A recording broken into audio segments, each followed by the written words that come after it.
반갑습니다. 모든 낙찰자들이 행복한 1% 기부에 동참하기를 희망하는 경매 채널 김도현입니다.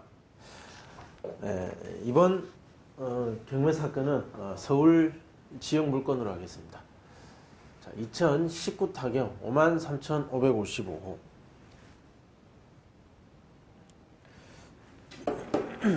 서울지방법원 서부지방법원 본원 사건입니다. 이 물건 왜 수업하느냐 궁금해하시는 분도 있겠는데, 일단 서울 지역 물건을 수업을 좀 하기로 했거든요. 당분간 좀 많이 언급해서 좀 분석을 해볼 생각입니다. 서울 지역 물건들을 보다 보니까 아파트 가격이 비정상적인, 일반 평균의, 대한민국 평균의 자산을 가진 사람의 시각으로 봤을 때는 좀 정상적이지 않을 정도의 집값이 형성된 아파트들이 제법 많았습니다. 그래서 그런 애들을 빼고, 그래도 이 정도면 그래도 정상적인 아파트 가격이 아닌가, 이 정도 가격이 집값은 이래야 되지 않은가 라고 생각하는 범위에 있는 애들만 좀 뽑아서 수업을 하고 있는 중입니다.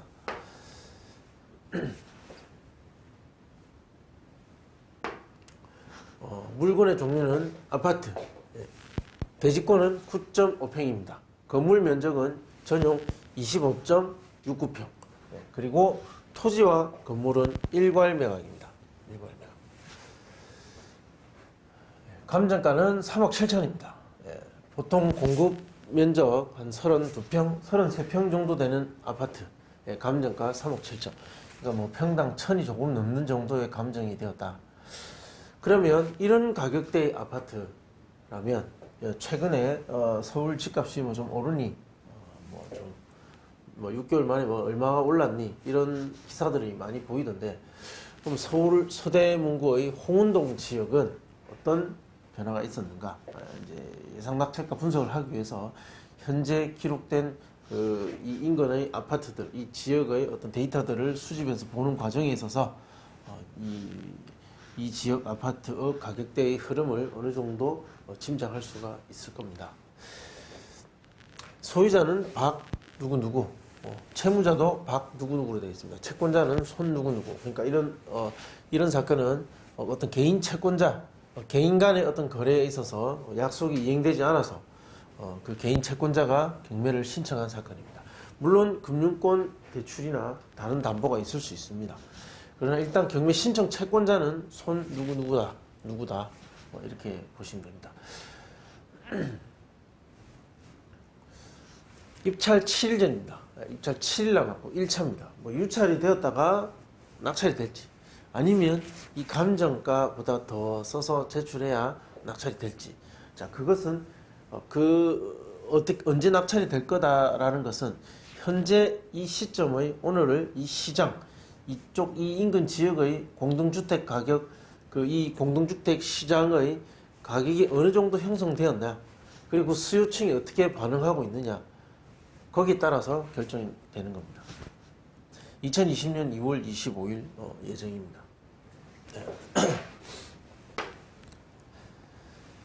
자, 사진 한번 보겠습니다. 어떻게 생겼느냐, 현장을 가보면 이렇게 생겼습니다. 홍은 극동이라고 되어 있습니다. 개별 출입구 현관문의 모양을 봤을 때는 건축된 지 20년은 넘은 것 같은 느낌. 방향은 서양 아파트인 것 같습니다. 이렇게 생겼습니다. 단지 안내도, 동수는 제법 되네요. 공동 출입구. 일반적인 형태의 아파트입니다. 서울 아파트 값 중에서는 비교적 가격이 좀 저렴한 것 같습니다. 자, 누가 점유하고 있는가 한번 보겠습니다. 매각 물권 명세서에 보면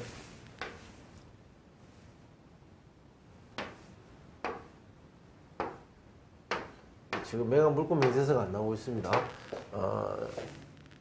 현황 조사서 보겠습니다. 현황 조사서 보면 폐문 부재로 안내문을 남겨두고 왔다. 점유관계 미상, 주민등록된 소유자의 주민등록 등본을 첨부함. 소유자가 전입되어 있는 것 같습니다. 당연히 현장 가면 아무도 만날 수 없는 경우가 대부분이겠죠. 낮에는 활동을 하기 위해서 집에 없을 거니까. 예, 그래서 보통 이런 경우에는 임차인도 살지 않고 현장 가서 만날 수도 없고, 그리고 임차인이 있다면 법원에 권리신고를 했을 건데 뭐 소유자다 보니까 권리신고할 것도 없고, 그러니까 조사된 임차 내역이 없다라고 기재하고, 전입세대 연락을 해보면 뭐 소유자만 세대만 전입돼 있고, 이런 경우에는 거의 소유자가 점유하고 있다고 보시면 됩니다. 소유권은 방 누구누구고, 첫 번째 근저당 8월 17일. 자, 이것이 말소 기준 등기가 됩니다. 최선순위 근저당. 소멸 기준이 된다는 거죠. 이 기준이 되는 날짜입니다. 2009년 8월 17일. 이 날짜 이후에 모든 권리는 소멸됩니다. 그리고 두 번째가 경매 신청 채권자인 손 누구누구라고 되어 있습니다. 자, 실제로 이 사람이 경매 신청했습니다. 그래서 배당을 하게 되면 여기 근저당이 돈을 다 받고, 그 다음 이 두 번째 경매 신청 채권자 손 누구누구가 배당을 받게 되는 그런 권리 관계입니다. 인수되는 등기상의 권리는 없습니다. 그리고 임차인도 발견된 것이 없고 소유자만 전입되어 있는 것으로 보입니다. 자, 그러면 제가 준비한 자료 보겠습니다.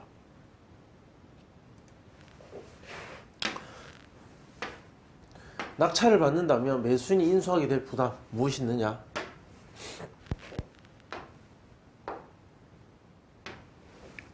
등기상 인수할 사항은 없다. 자, 관리비는 연체 가능성이 있겠죠? 네, 연체 가능성이 있습니다. 이 관리 비용이 과다하면 명도할 때 영향을 미칠 수 있으니까 꼭 조사를 해보시기 바라고, 각종 공과금은 관리비에 포함인지 아닌지 확인해 보시면 됩니다. 네, 관리실에 물론 여쭤보면 가르쳐 줍니다. 임차인, 조사된 임차 내역 없고, 자, 폐문부재로 안내문을 두고 왔으나 아무도 연락이 없다. 자, 본권 목적물상에 주민등록된, 자, 전입은 소유자 세대가 주민등록이 되어 있는 것 같다. 소유자 세대를 상대로 명도를 하게 될 것 같습니다. 자, 그럼 명도 계획은 명도 대상자 소유자 세대라고 보고, 자, 소유권자 예상 기간은 1에서 약 3개월 정도 소요될 것으로 봅니다. 통상적으로 낙찰을 받고 명도를 해보면 한 달에서 두 달 사이 정도에 나가는 경우가 대부분입니다. 강제 집행을 하자면 약 300에서 400 정도 들겠죠. 전용 면적 25평. 25평 안에 들어가는 침해량으로 따졌을 때 이 정도 비용은 들 것이다. 이사 비용을 주고 협의해서 명도할 것을 저는 권장합니다. 명도 소송 가능성은 희박합니다. 시장에 나와 있는 홍은동, 극동 아파트 매물을 보시면 저층은 3억 8천 정도, 그리고 중층은 4억, 그리고 고층 보면 4억 1천, 4억 2천 정도의 호가를 하고 있더라. 최근에 실거래된 걸 보면 2019년 초에는 3억 중반대 정도 형성되다가 어느새 조금씩 후반으로 오고 있다. 자, 그리고 연말 정도에 보면 3억 8천, 9천이 대부분입니다. 한 2, 3천 정도는 평균적인 가격이 오른 것 같고요. 그리고 2019년에 와서는, 2020년에 와서는 거래 데이터가 존재하지 않는다. 마지막 거래는 2019년 12월에 3억 8천5백이 마지막이었고 5층이었습니다. 이 거래 기록에 따라서 저층은 3억 8천, 3억 9천 정도 호가하고 있다. 그러면 우리 물건은 고층이기 때문에 4억과 4억 정도, 이 4억 정도가 가장 거래 가능성이 높고, 그리고 좀 더 잘 받는다면 4억 천 정도, 이 사이에서 거래될 가능성이 높다라는 거죠. 낙찰 사례를 보면 인근에 물건들은 있습니다. 그 중에 2019년 10월 달에 극동 아파트도 있었습니다. 자, 유사한 아파트 2개 뽑아 보겠습니다. 홍은동 풍림 아이원과 그리고 극동 아파트. 2019년 11월 달과 10월 달에 있었습니다. 자, 하나는 02년도, 하나는 95년도. 전용 면적 25.7평, 둘 다 똑같습니다.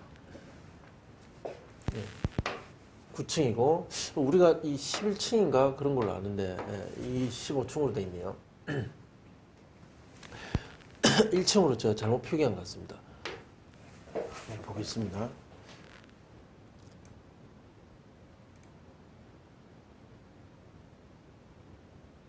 11층 맞습니다. 11층입니다. 11층인데 여기 1이 빠졌네요. 하나는 9층이었고 하나는 11층 로열층이죠. 우리 지금 경매 물건은 1층이 경매에 나왔었습니다. 극동 아파트. 여기서 중요한 데이터죠. 모두 2차에서 낙찰이 되더라.